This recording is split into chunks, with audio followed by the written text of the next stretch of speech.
Hello and welcome to episode 50 of Match It and the Other Guy. And as ever, Kevin and I are sitting outside my home on the banks of Lake Wylie in Charlotte, North Carolina. Kevin, how are you doing on this beautiful day? I'm doing well. Episode 50. Now, do you count anniversaries by weeks? But I think we've hit the golden. How fast time flies, right? We set out to do this podcast for 12 months, 52 episodes, and we're already at episode 50. It seems remarkable. I know. Wasn't it just yesterday we were talking about Guy Fawkes and toffee hammers? That's right. Yeah. Yeah, and for those of you that have been with us a very long time know what we're talking about, but those that haven't, go back to the pilot episode. You'll know what that means. Yeah. Was that episode one we were talking about? That was. It's Guy Halloween Fawkes? because we were launching just before Halloween, so talking about traditions therein. Yeah. Well, so we've reached episode 50. What are we talking about in episode 50? Well, today will be a fun one. This kind of came to me just as I was kind of getting ready to come on over. I said, let's do comic strips. Oh. Everybody loves comic strips. Sure, they do. Now, the question is, where you are in the part of the country, probably, I think it's kind of like how you define soda pop or Coke. Do you call it the comics? Do you call it the funnies? Do you call it the funny papers? Right. Etc. Yeah. Well, I know we always make a connection between my childhood growing up in England and you here in the United States. But in England, it might be a generalization, and some folks may disagree, but I have never known anybody in England refer to comic strips as the funnies or the funny papers. To me, that is very much an Americanism. It would always be, again, I've just said it there, the comics or comic strips. Yeah. I think it's, if you call it the funny papers or the funnies, I think that's an older term too. Okay. I think, your grandparents might do more of that than saying the comics. Maybe, it seems like I heard my parents, who were, as we've covered before, were kind of older than average to have one my age, but I think they call them that occasionally. Well, when you say a comic strip, then, or the comics, I would always say that the comic strip that always comes to mind, more than anything else, is going to be Peanuts. Yes, the granddaddy of them all. Yes, I'm pleased you said that. I've always had a soft spot for Peanuts, and I'm pleased you said that. So the popularity is very popular in Britain, very popular around the world, but must have been very popular in the States, here in the States. Oh, yeah. I think it's right up there with like Mickey Mouse and everything as being one of the greatest cultural icons worldwide. Yeah. I mean, how many cartoon characters went to space? That's Snoopy did. That's right, yeah. And, a couple of phrases that come from Peanuts. Good grief, Charlie Brown. Yep. And rats. Yep. Wonderful stories. There's a little bit of trivia earlier on. Do you recall that before it was called Peanuts, it had another name? Do you recall what that was? I have seen some of those old comic strips, and certainly I've seen the change of the characters in terms of drawings, because the early characters looked slightly different. I think the name was Little People. Am I close with that? You're very close. It was Little Folks. Little Folks. Yes. And was it Lil apostrophe? Yep. Little. Yeah. Yep. Okay. Right. That sounds right. And who knows what? There obviously some easy research. You could find out why he changed. I can't remember if that was his decision or whether it was an editor was saying we need to change it to something more pleasing. I don't know. But once it made the change, it's been Peanuts for many decades. And really, I think a lot of people kind of just say Snoopy too, because he's such an iconic part of it. Just kind of depends on the way you look at it. There are thousands of other comic strips, of course there are, but Peanuts and the whole list of characters are ingrained in all of us, aren't they? Like we're considering. Yes, his little sister Sally, right? Yeah, Charlie Brown had Sally as the sister. Yeah, and Lucy Van Pelt. Lucy Van Pelt and brother Linus. Yep. Yeah, Linus with the security blanket, if I remember right. Yep. Yes. And of course Snoopy and Woodstock. And then all the side characters, Franklin and Peppermint Patty. And absolutely. Marcy. And Marcy, yeah. And occasionally we would see Snoopy's relatives, his brother. Oh, yeah. Right. Oh, he has the one that lives out in the West. Yeah. What was his name? He wore a hat and kind of had the scraggly mustache. You wouldn't see him often, but occasionally he would crop up. Oh, what is his name? Anyway, another Google search will find that. But his cousin that lived out yonder. Snoopy as the First World War flying ace, sitting on top of his kennel. Yep. Joe Cool. Flying the Sopwith Camel. Yep. And as Joe Cool, wearing Cool. wearing the jersey, the big pullover to keep him, keep him warm. Which actually later on, I'm a fan of Futurama. We occasionally see Bender wearing a very similar big woolly jersey to Snoopy. Probably a nice homage. Yeah, I would like to think so. Yeah. Well, and then of course, I think everybody really enjoyed them, in the paper. And occasionally they had, I think, book compilations. Yes. But, things really turned around once they filmed the Christmas special. Yes. And then I'm not sure when merchandising started, but probably before that they had some things out there. But can you think of hardly anything, other, say, Disney or something like that, that's been mass merchandised as well to the extent of Peanuts? Charles Schultz's possibly not. His characters, Yeah. They've endorsed everything, and they've had their own specials and movies and everything. And it's beloved by the young and the old. I mean, the kids love it, but it's hard to find anybody that doesn't like them. Well, funny enough, before we sat down to record today's episode, we were talking off mic just about actors and actresses not taking themselves too seriously, and that idea of self-deprecation being a good thing. It's not at all damaging to one's career.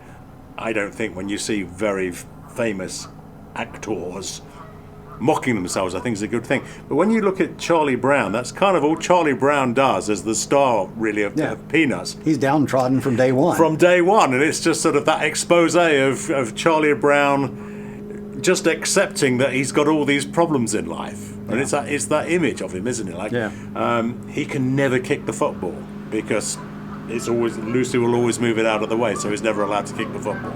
And ironically, his dog goes off on the greatest adventures there ever was. Yes, that's right. Yeah. We're hearing. I'm sure you can hear it too, gentle listener. Boat on the water. There must be a fishing competition going off. I think they're definitely professionals out there, and they were doing some filming too. Yeah. So a couple of sponsored boats came in, and they're heading out now. So making a little bit of motor noise. Yeah. So what other great cartoon strips are you aware of beyond I'm going to keep call it stupid, beyond Peanuts? Well, I think my favorite, I think, all time, I mean, again, you have to count Peanuts as the greatest of all time, there's no question, but Bloom County. I love Bloom County. It was that 80s era. You'll have to educate me on Bloom County. Opus the Penguin, Bill the Cat. You don't know those? Oh my goodness, we're going to fix that. I was born on the opposite side of the Atlantic. That's the issue. I'm not sure. It's Berkeley Breathe did them, and he started. I can't say he started them, but he did them in college, and he was one of the colleges in Texas, I believe. Okay.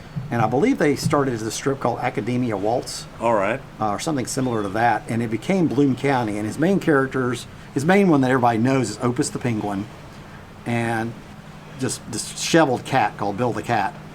And then there's a group of kids. There's Milo and Binkley, and they lived in this county called Bloom County, and he was always on touch with whatever was going on around the country, political, environmental thing, anything that was in the news. He would bring a very satirical, funny side of it, and it was always very higher brow humor that he brought it in, and still it was hilarious. I still remember. They were live in the daily paper when I was in high school, and my first couple of years of high school, I wasn't driving yet, wasn't old enough. So I would get up, get ready, go across the street to my friend Sam's house, and they always let me in, and I would sit in the living room until the other family that was coming by in the car would always take us. So there was always those few minutes I was kind of, you're totally out of it. You got those early morning stares. You're just kind of like sitting there. That's right. But his mom and sometimes the stepdad would be sitting there reading their paper, and they would just chuckle. And it was always like, oh, Bloom County.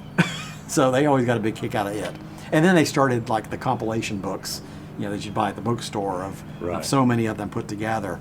But that carried on for many, many years throughout the 80s.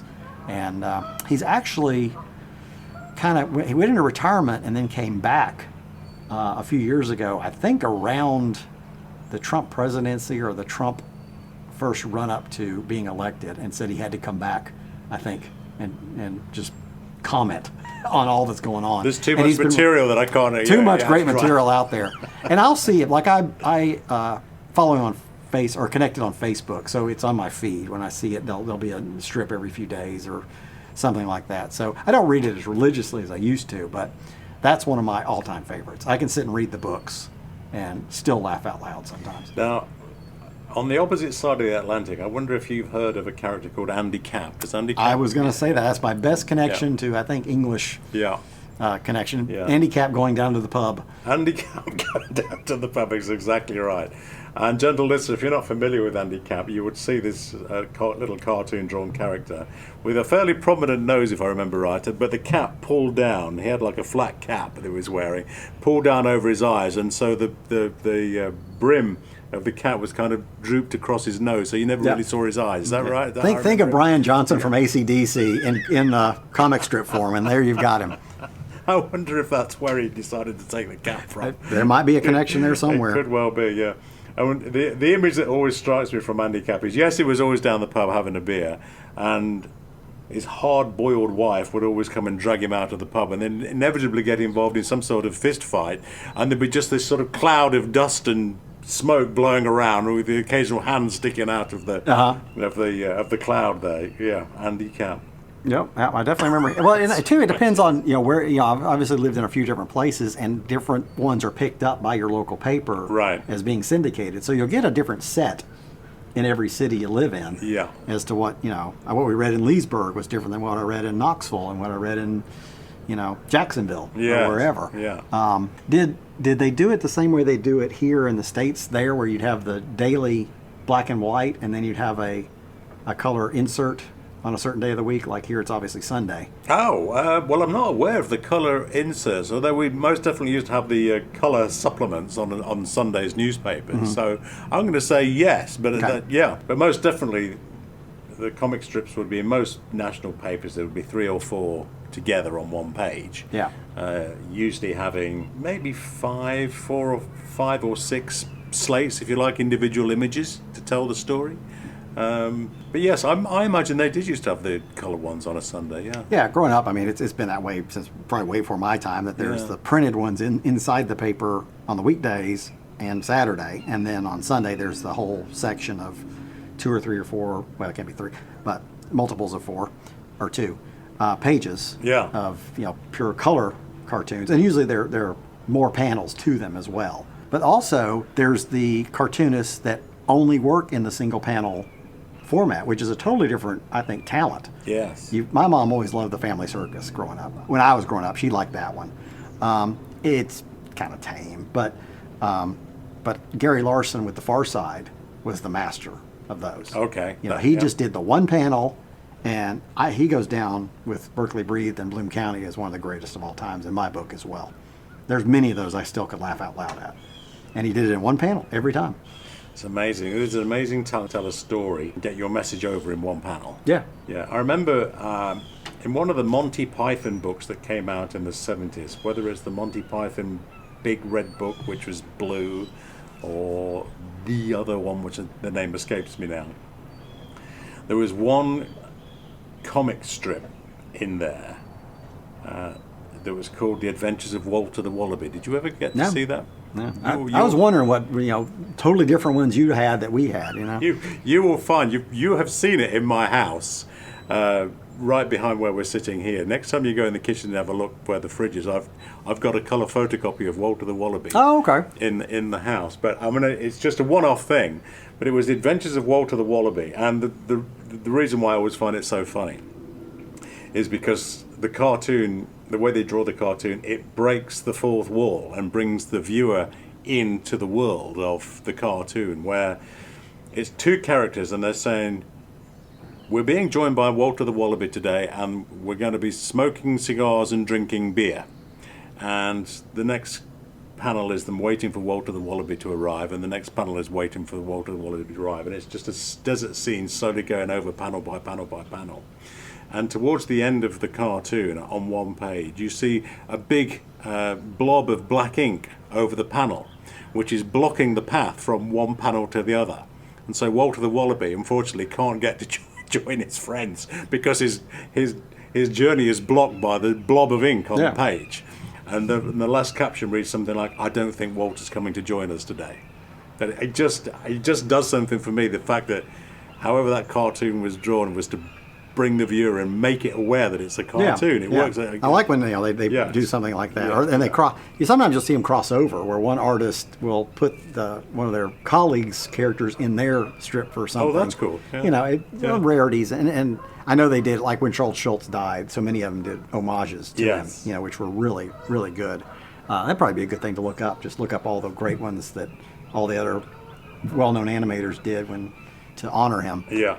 And anytime something, big happens in the world, they'll do something usually special the day after or something like that. And we're both fans of Family Guy, I know, and I know occasionally you'll see a reference and homage to Peanuts in Family Guy. Oh, yeah. Yeah.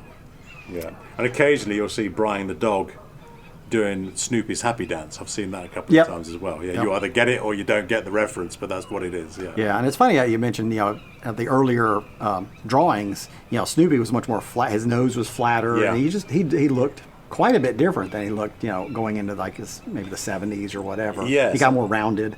Yes, and such like and that. Charlie Brown's head now, of course, is that famous ball shaped. Mm-hmm. But in the early cartoons, he had a much more of a sort of flattened look to it. More oval. It almost looks like Stewie's. Yeah, a little more footballish. Yes, Stewie's very footballish. A little bit more footballish, and I always wondered whether that was an homage back to Charles Schultz in that series. But yeah, I mean, Peanuts just seems to have. We mentioned this earlier. It seems to have just ingrained everything in pop culture. Yeah. And of course, long before its day, there were definitely ones, and my parents would reference them and stuff like that, and I don't. There was obviously less of them because more cartoonists came out as the decades went on and stuff. But I think the Cats and Jammer Kids was one from way back, but I never saw it in print. I heard of it, and then one that definitely goes back because I know the movies were filmed quite some time ago was Blondie. Oh, okay. Blondie and Dagwood. All right. Yeah. And there was a ton of Blondie movies. And they starred Penny Singleton as Blondie and Arthur Lake as Dagwood.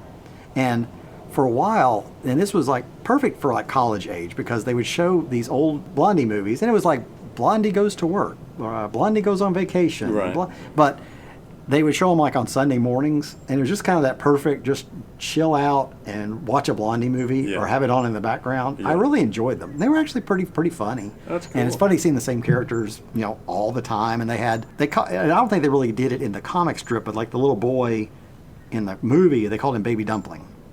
But they still had the dog was Daisy, just like she was in the comics. And in the comics, they had two children. A girl and a boy. Alexander, I think, was the boy. And I think in the movies that was Baby Dumpling, and he was either Alexander or Baby Dumpling, depending on the age, I think. Okay. But I don't know if they ever really referenced the daughter in those. But they had the boss, Mr. Dithers, like he had in the comics, and stuff like that. But so that goes way back, to probably 30s, definitely 40s movies, probably 40s. I really enjoyed those. So. The equivalent, again, that I'm going to reference from England would be The Adventures of Rupert the Bear. Is that Rupert the Bear? No, Rupert the Bear that I know of. Rupert the Bear has been around for a very long while. They're all hand-drawn, of course, but they're all sort of that very classic-looking ink sketches. And quite a long, convoluted story would go along with Rupert the Bear. So rather than just speech bubbles, there would usually be a text block at the bottom of each panel. So you really had to pay attention to the Adventures of Rupert the Bear. Uh-huh. Yeah, different sort of character to Paddington the Bear, which is also he's been around in. Oh, he had a comic strip? I think he did. Yeah, he might have, and I just never saw it. I believe he did. Yes, yeah. Talking about did he have a comic strip? The character that springs to mind when I ask you that question would be Popeye. Did Popeye originally start out as a comic strip? I think so. I think he originally was. That's how he started originally, completely, as far as I know. Yes. But I never saw one, and it was like a much antiquated thing by the time I came along. By then they'd done many cartoons and such, and really, I mean, when I was fairly young, they were heading into doing the movie with Robin Williams. I've never seen that movie. I don't know if I've ever seen it all the way through. It's one of those I can't say if it's loved or hated. You probably didn't like it very much if you didn't give it a full chance. I just never got around to watching all of it. Yeah. But it's Robin Williams and Shelley Duvall, and I can't remember who the other cast of characters were, but I don't know. It's probably worth a watch. Just to see it anyway. Because Robin Williams, this was early on in his career pretty much. I mean, he was just, Mork and Mindy, I think, was on at the time. Yeah. Now, you're a big collector of most things. You love collecting things of all different categories. So how is the collector's market on comic strips as opposed to comics? I would think I'd love to have an original. Yeah. And I'm sure there's a very fervent community out there that collects the original drawings. Yeah. And I think, a Schultz would be very, very coveted to get. I know they're forged a lot. I know you got to be very careful with anything Charles Schultz, like a hand-drawn Snoopy or a signature, that you have to have them authenticated. I do know that that's out there. But you got to think there's so many of them that were all hand-drawn and submitted to the probably the main paper that they worked for. Yeah. And then they were syndicated out from that point on. So some are worth, a ton of money, and some, are probably more easily accessed depending on popularity and age and how many they have out there. And, probably like any collecting. There's going to be the Holy Grails, and there's going to be the entry level.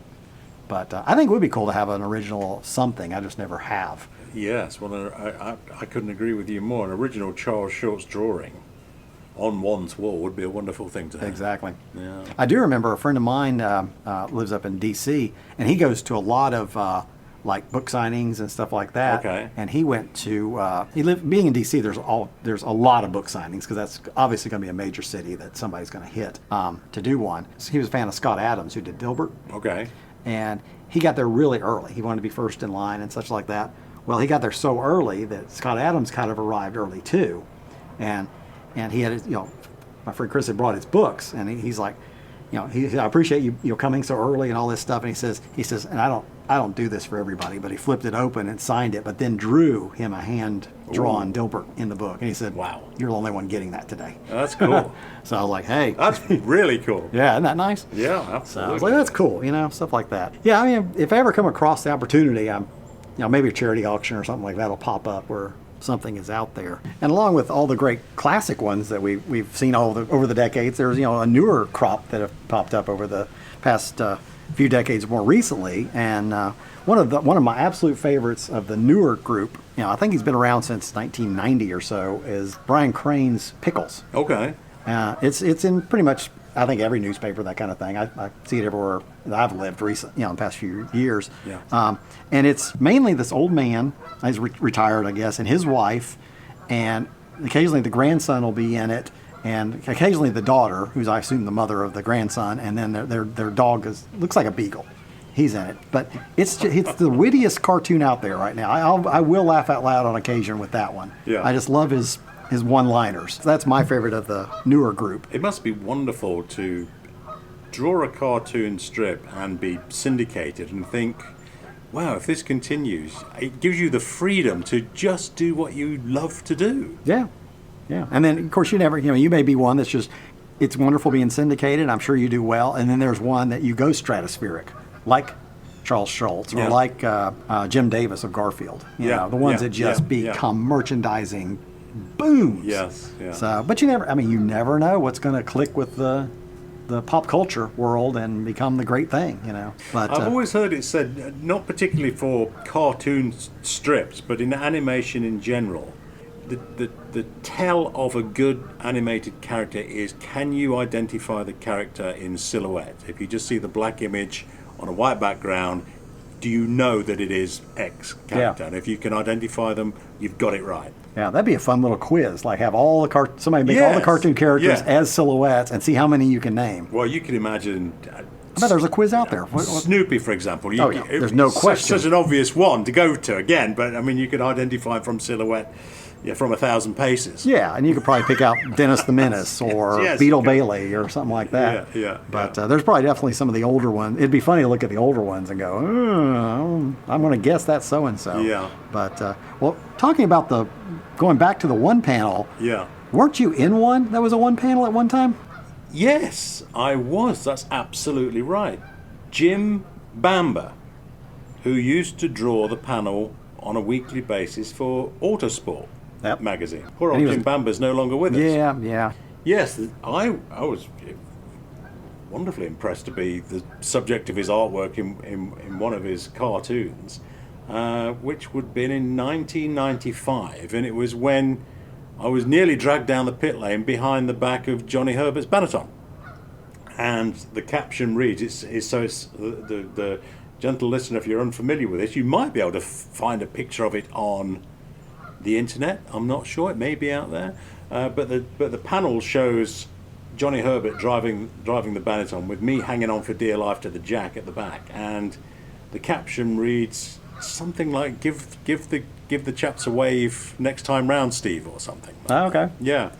After the Barcelona race in '95, and Jim Bamber very kindly sent me the original with a very warm note along with it, and he said, "Steve, I hope you don't mind using your storing your image on this cartoon." And he said, "Here's the original, and I hope you find somewhere to hang it. Most of my work seems to end up on the back of the bog door," which is absolute Britishism for back of the bathroom door. Yeah. Yeah, that's absolutely right. Yeah, well remembered. You remembered it better than I did. Hey, that's right. Yeah, you're forever immortalized in ink. Yeah, and I have it to this very day. It's in the house upstairs. Yeah, that's awesome. Yeah. One can only aspire. That's right.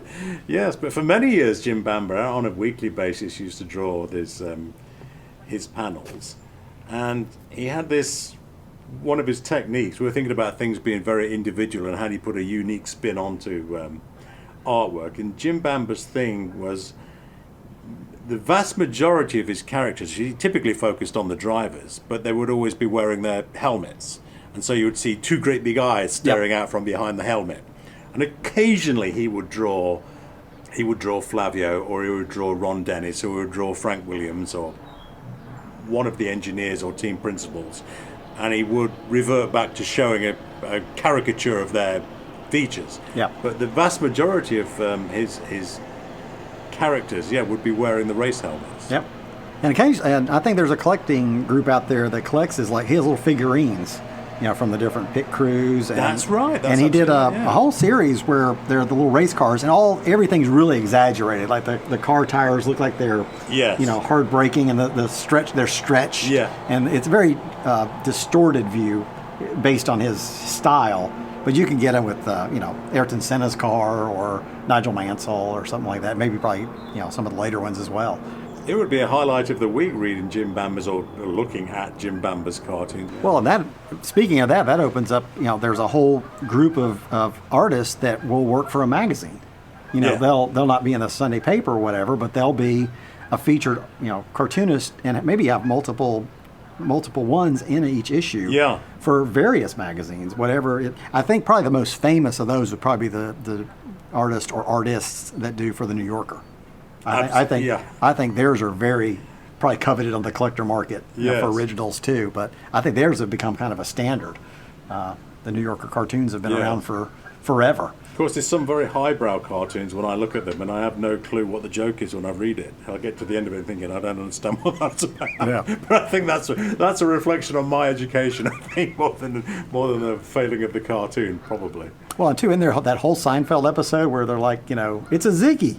They had this whole thing about a Ziggy cartoon or something. How it's crossed over again into one of the most successful comedy shows of all time. So there you go. Well, that was a good conversation. I enjoyed that. Yeah. You always pick good subjects to talk about. Who knows what's going to come out of the recesses of my brain? You never know. Yeah. I enjoyed that. I enjoyed, especially thinking about dear old Jim Bamber and the work that he did. And I was so pleased to receive his original. But beyond that, just talking about Charles Schulz and Peanuts and those characters is just the other image from Peanuts that always springs to mind is Lucy sitting behind the psychiatric doctor's bench with the doctor is in. Yep. Yeah? Right. Just 5 cents, please. 5 cents, exactly right. Yeah, it's just such a fabulous image. The doctor is in. Well, just since we could probably talk about Peanuts forever, but is it in the Christmas special? You can tell it's like a cultural thing of that. When she goes, one of them, she like turns the thing and it says the doctor is real in, like like groovy, like a cultural term of the time. The doctor is real in. But it sounds right. And so she does that. That little hand-built desk that she's got there with just some bits of 2x4 nailed together, and the doctor is in. Yep. Well, time for us to sign off again. We've reached the end of episode 50. Gentle listener, I hope you enjoyed that. And join us again for another episode of Matchett and the Other Guy. Bye for now. Bye for now. We'll see you then. Yeah.